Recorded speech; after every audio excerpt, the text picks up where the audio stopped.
বলতে চেয়েছেন না যে একজন মাথায় টুপিওয়ালা ব্যক্তি বৃষ্টি দিয়ে যাচ্ছে ভিজে ভিজে, আর একজন সাধারণ পাবলিক ছাতা নিয়ে যাচ্ছে। পরে টুপিওয়ালা পাবলিক আমরা স্বাভাবিকভাবে একটু নামাজ একটু মানে হুজুর দেখলে তাদের প্রতি আমরা একটু পজিটিভ দৃষ্টিভঙ্গি রাখি।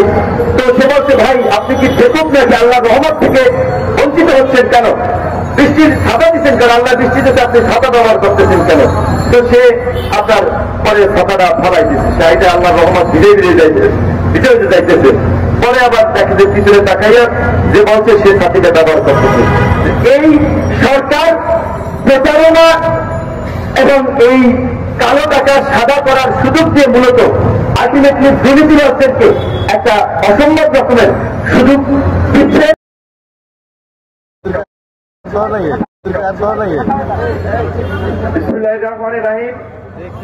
উপস্থিত যুব অধিকার এবং গণ অধিকার পরিষদ সহ অন্যান্য নেতৃবৃন্দ, সাংবাদিক ভাই বোনেরা, সবাইকে সালাম এবং শুভেচ্ছা। আসসালামু আলাইকুম। আজকে আজিজ, সাবেক সেনা প্রধান জেনারেল আজিজ এবং সাবেক পুলিশ প্রধান বেনজির সহ দুর্নীতিবাজ মাফিয়া লুটেরাদের গ্রেপ্তারের দাবিতে যুব অধিকার পরিষদ ঢাকা মহানগর এই প্রোগ্রাম আয়োজন করেছে। সময়োপযোগী প্রোগ্রাম আয়োজন করার জন্য তাদেরকে ধন্যবাদ জানাই। একই সাথে সারা বাংলাদেশের ছাত্র এবং যুবকদেরকে দুর্নীতির বিরুদ্ধে সোচ্চার হওয়ার অনুরোধ জানাই, আহ্বান জানাই। বিশেষ করে যুব অধিকার পরিষদ কি বলবো, আপনারাই জেলা পর্যায়ে, উপজেলা পর্যায়ে সারা বাংলাদেশে দুর্নীতির বিরুদ্ধে জনগণকে নিয়ে এই ধরনের প্রতিবাদ এবং প্রোগ্রাম আয়োজন করুন। আজকে দুর্নীতি একটা প্রাতিষ্ঠানিক রূপ মানে রূপে পরিণত হয়েছে, প্রাতিষ্ঠানিক ভাবে। বিশেষ করে স্বাভাবিকভাবেই যদি রাষ্ট্রে কোনো জবাবদিহিতামূলক সরকার না থাকে, গণতন্ত্র, ভোটাধিকার না থাকে, তাহলে সরকারের জবাবদিহিতা থাকবে না। আর জবাবদিহিতা না থাকলে সেখানে দুর্নীতি, দুঃশাসন বাড়বেই। আর দুর্নীতি, দুঃশাসন যেখানে থাকবে সেখানে এই আজিজ বেনজিররা তৈরি হবেই। আমার দুঃখ হয় যে ওবায়দুল কাদের কিছুদিন আগে কি নির্লজ্জের মতো কথা বলেছেন যে আজিজ বেনজির সরকারের কেউ না। তাহলে কি আজিজ বেনজির আমাদের লোক, বিএনপি জামাতের লোক? হৃষ্টপুষ্ট করে আজিজকে আপনার বর্ডার গার্ড বিজেপির প্রধান থেকে সেনা প্রধান বানিয়েছেন। আজিজের খুনি ভাইদেরকে রাষ্ট্রপতির ক্ষমায় মুক্ত করেছেন।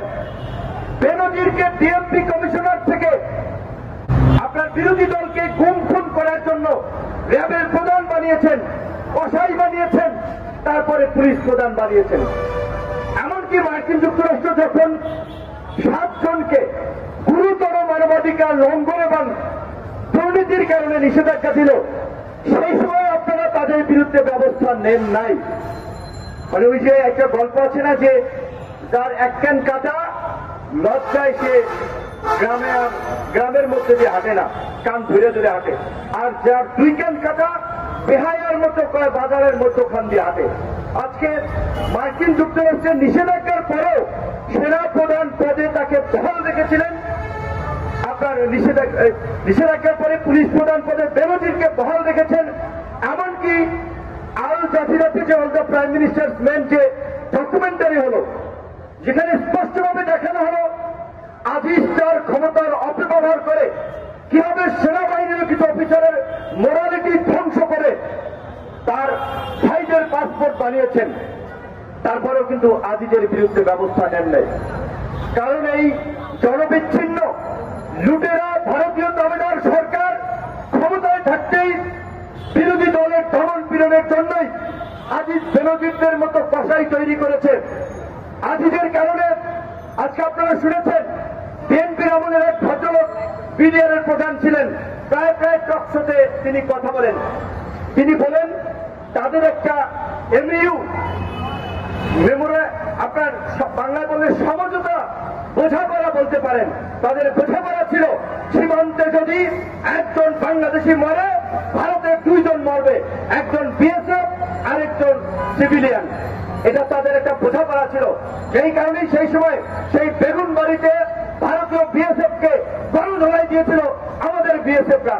আর এই ভারতীয় তাবেদার আওয়ামী সরকার, ভারতের গোলামেরা রাজশাহীতে যখন আমাদের ছেলেদেরকে বিএসএফ ধরে নিয়ে যাচ্ছিল, তখন আমাদের বিএসএফ যখন আমাদের বিজেপি যখন বাধা দিয়েছিল, তখন হাতাহাতি ধাক্কাধাক্কি এবং এরকম একটা পরিস্থিতি তৈরি হয়েছিল, গুলি সে সময় ছুটছিল দুই পক্ষ থেকেই। তখন আমাদের বিজেপির সাহসী সন্তানেরা সংবাদ সম্মেলন করেছিল বিএসএফ এর উদ্দেশ্যে, বাংলাদেশে আমরা জাতি হিসেবে মদ্যপ নই যে আমাদের আপনার নিয়ন্ত্রণের বাইরে গুলি চলে যাবে, গুলি তোমরা আগে করেছিল। এই রকমের একটা বোল্ড কথা বলায়, একটা সাহসী উচ্চারণ করায় এই ভারতীয় তামিলনাড়ু এবং গোলাম সরকারের গোলামরা যারা ডিজিএফআই, এনএসআই, বিজেপি, পুলিশ আছে, তারা যে চাটুকারিতে গোলামি করছে তার নজির সেই সময় আমরা দেখেছিলাম। সেই সাহসী কর্মকর্তাকে বিজেপি থেকে সরিয়ে ওইখান থেকে তাকে সরিয়ে দিয়েছিল। তো আজকে এই আজিজ এবং বেনজির পুলিশ এবং সামরিক বাহিনী প্রধান, দুই প্রধানের যদি এই অবস্থা হয়, বন্ধুগণ আপনারা তো কমন সেন্স থেকে চিন্তা করেন তাহলে বাকিদের কি অবস্থা। আজকে এমন কোন সরকারি সেক্টর, দপ্তর, অফিস আছে যেখানে ঘুষ দুর্নীতি চলে না? ঘুষ ছাড়া আপনি সেবা পাবেন। এমনকি হাসপাতালের মর্গে থেকে লাশ নিতে হলেও পুলিশকে ঘুষ দিতে হয়, হাসপাতাল কর্তৃপক্ষকে ঘুষ দিতে হয়। আজকে দুর্নীতি রাষ্ট্রের রঞ্জে রঞ্জে এইভাবে ছড়িয়ে পড়েছে। দুর্নীতি একটা মহামারী আকার ধারণ করেছে। কাজে এই দুর্নীতির বিরুদ্ধে আজকে যুব সমাজকেই জাগতে হবে, তরুণ সমাজকেই জাগতে হবে। বাংলাদেশের ইতিহাসের দিকে যদি আপনারা তাকান, আমাদের খুব গর্বের যে ইতিহাসগুলো, 52 ভাষা আন্দোলন বলেন, 69 গণ অভ্যুত্থান বলেন, 70 নির্বাচন এবং 71 মুক্তিযুদ্ধ, মুক্তিযুদ্ধের পরে স্বাধীন বাংলাদেশে স্বৈরাচার বিরোধী আন্দোলন, আমাদের এই প্রধানমন্ত্রী চট্টগ্রামের লালদিঘির ময়দানে 86 সালে ঘোষণা দিয়েছিল যারা এরশাদের অধীনে নির্বাচনে যাবে তারা জাতীয় বেঈমান। ঢাকায় আইসা ঘোষণা দিয়েছিলেন প্রধানমন্ত্রীর এই প্রতারণা। আপনার কিছু মনে আছে তো? 96 সালের কিছুদিন আগে একটা ভিডিও দেখলাম, আমাদের প্রধানমন্ত্রী দেখেছেন তো? মাশাআল্লাহ, একের মাথায় এই পর্যন্ত কালো পট্টি বান্ধা, খুব ধার্মিক। কারণ 91 এর নির্বাচনে আওয়ামী লীগ হেরে গেছে, তাদের পর্যালোচনায় উঠেছিল যে আওয়ামী লীগকে ইসলাম বিদ্বেষী ভারতীয় তোষণকারী দল হিসেবে সেই সময় জনগণ মনে করেছে, তাই তারা ক্ষমতায় যেতে ধর্মের টুপি লাগিয়েছিল মাথায়। আবার ক্ষমতায় গিয়ে এই আলেমরা আমাদেরকে নির্মম নিষ্ঠুর ভাবে সত্তা চত্বরে হত্যা করেছিল।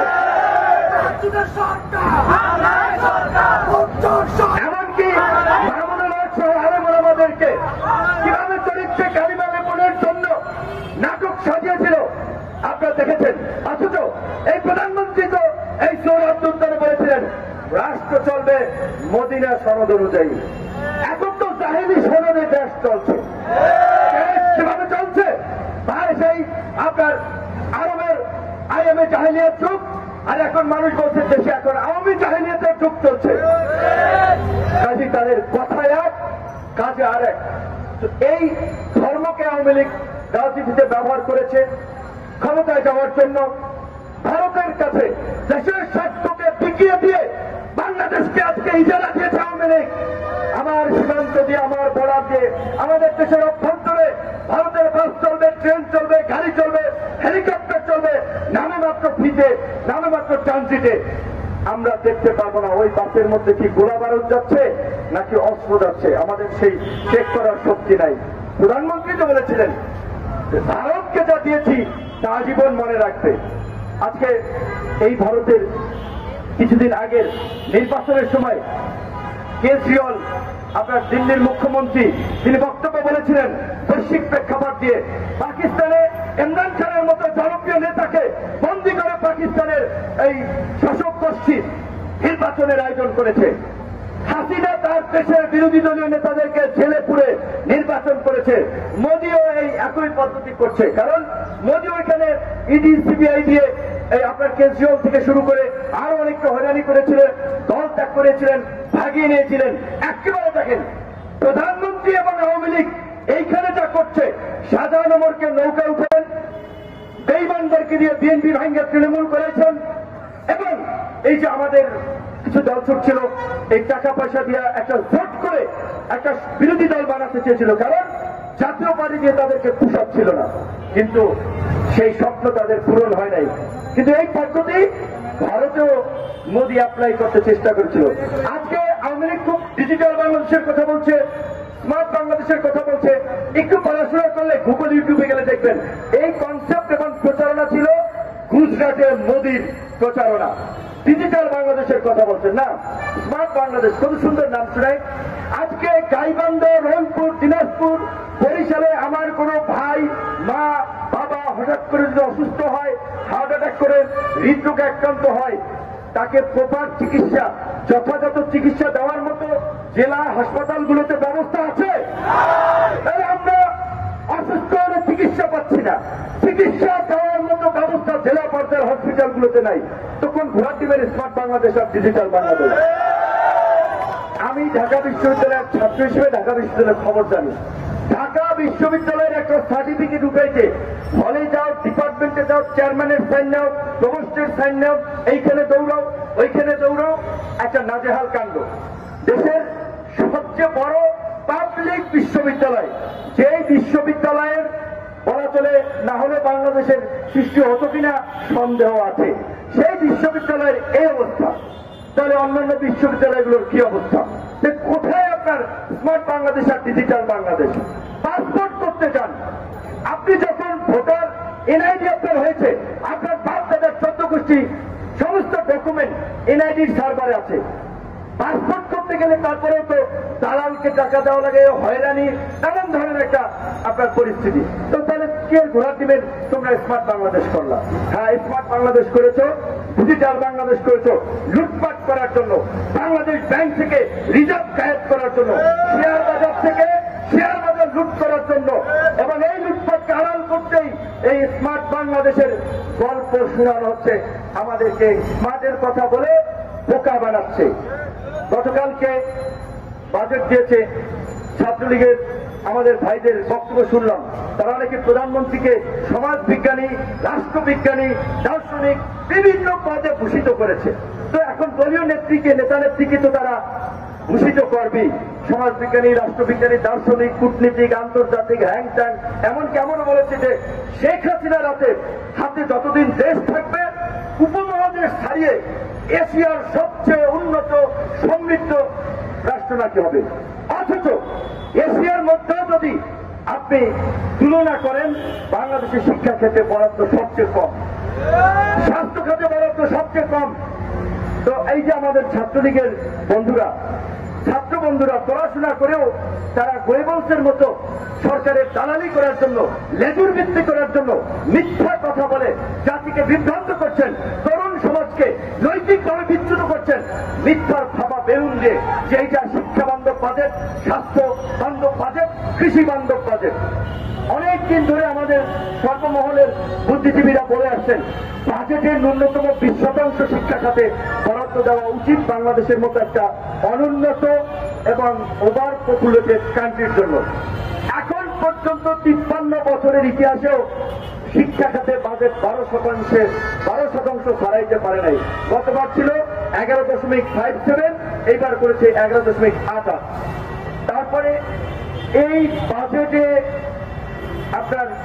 আপনি রিক্সা চালাইবেন, ব্যবসা করবেন, আপনার বাবা ভাই বাইরের দেশে ওই গরুর বুকে আপনার রোদে ঘামে বৃষ্টিতে ভিজে পয়সা ইনকাম করবে, দেশে পাঠাইবেন।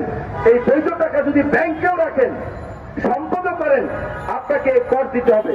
সেই করের মাত্রা সর্বোচ্চ সম্পদের ভেদে 30% পর্যন্ত। আর যারা সালমান রহমানের মতো ব্যাংক ডাকাতি করবে, শেয়ার বাজার লুট করবে, ইসলামের মতো লুট করবে, কালো টাকা বানাবে, আজিজ বেনজির হবে, আজিজ বেনজিরের মতো সারা দেশে সম্পদের পাহাড় করবে, তাদের জন্য সরকার সুযোগ দিয়েছে যে ওরা পরিশ্রম করে, রক্ত পানি করে টাকা ইনকাম করে, এই জন্য ওরা গাদা, ওদের উপরে কর 30%। তোমরা চুরি চামারি করবা, গণভবনে কিছু পাঠাবা, এই বিভিন্ন বাহিনীর প্রধানদেরকে কিছু দিবা, তোমাদের জন্য কর কত? 15%। এই সরকার চোরকে প্রোটেকশন দেওয়ার জন্য, অবৈধ লুটেরাদের সুযোগ দেওয়ার জন্য এই কালো টাকা সাদা করার নামে মাত্র বলল 15% করে এটা সুযোগ দিয়েছে। এই সরকার ক্ষমতায় থাকার জন্য সংবিধানকে কেটে ছিঁড়ে এটা গণবিরোধী সংবিধানে পরিণত করেছে।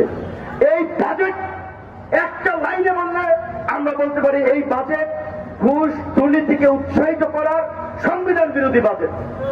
সংবিধানের 20 নম্বর অনুচ্ছেদে আছে অনুপার্জিত কোন সম্পদ কেউ ভোগ করতে পারবেন না।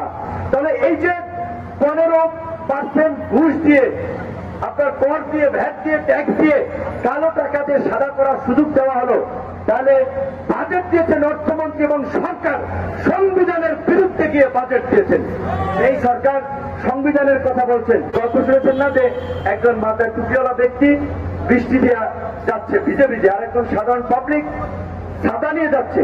পরে এই টুপিওয়ালা পাবলিক, আমরা স্বাভাবিকভাবে একটু নামাজ, একটু মানে হুজুর দেখলে তাদের প্রতি আমরা একটু পজিটিভ দৃষ্টিভঙ্গি রাখি। তো সে বলছে, ভাই আপনি কি বেকুব নাকি? আল্লাহর রহমত থেকে বঞ্চিত হচ্ছেন কেন? বৃষ্টির ছাতা দিচ্ছেন কেন? আল্লাহ বৃষ্টি দিতে আপনি ছাতা ব্যবহার করতেছেন কেন?